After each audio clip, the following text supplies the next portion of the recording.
ఏ దేశమేగినా ఎందు కాలిడినా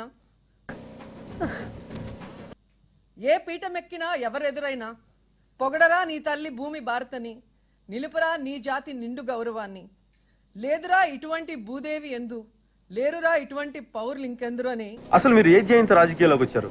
ముఖ్యంగా ఈ రాష్ట్రంలో పుట్టినందుకు మనం అంతా సిగ్గుపడాల్సిన అవసరం ఉంది. కానీ మీ ఎమ్మెల్యే టికెట్ కోసం మీరు ఆడజాతిని అడ్డం పెట్టుకున్నారని చెప్పి అందరూ విమర్శిస్తున్నారు. కానీ ఎలక్షన్లు వస్తే 50% ఓటర్లు మహిళలు కాబట్టి వాళ్ళని ఎలా మోసం చేయాలో ప్లాన్ చేసుకుంటే చాలు మేనిఫెస్టోతో అనుకుంటున్నారు. కానీ ఆడదాని వల్లే రాజ్యాలు పోయాయని చెప్పి పురాణాల్లో అంటుంటారు. దానికి మీరే ఉంటారు. ఉమా అంట ఆడ మగ కానట్టుగంటి ఆ పేరు చూస్తే అమ్మాయి అనిపిస్తుంది, చూస్తే మగాడు.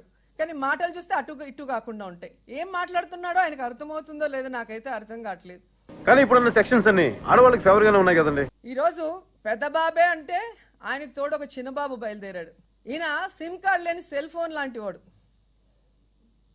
బిల్డప్ ఎక్కువ, బిజినెస్ తక్కువ, పబ్లిసిటీ ఎక్కువ, పర్ఫార్మెన్స్ తక్కువ. ఈశ్వరుడు నోరిచ్చాడు కదా అని మీరు ఇష్టం వచ్చినట్టు వాగుతుంటారని చెప్పి బయట అందరూ అంటుంటారు. దానికి మీరే ఉంటారు.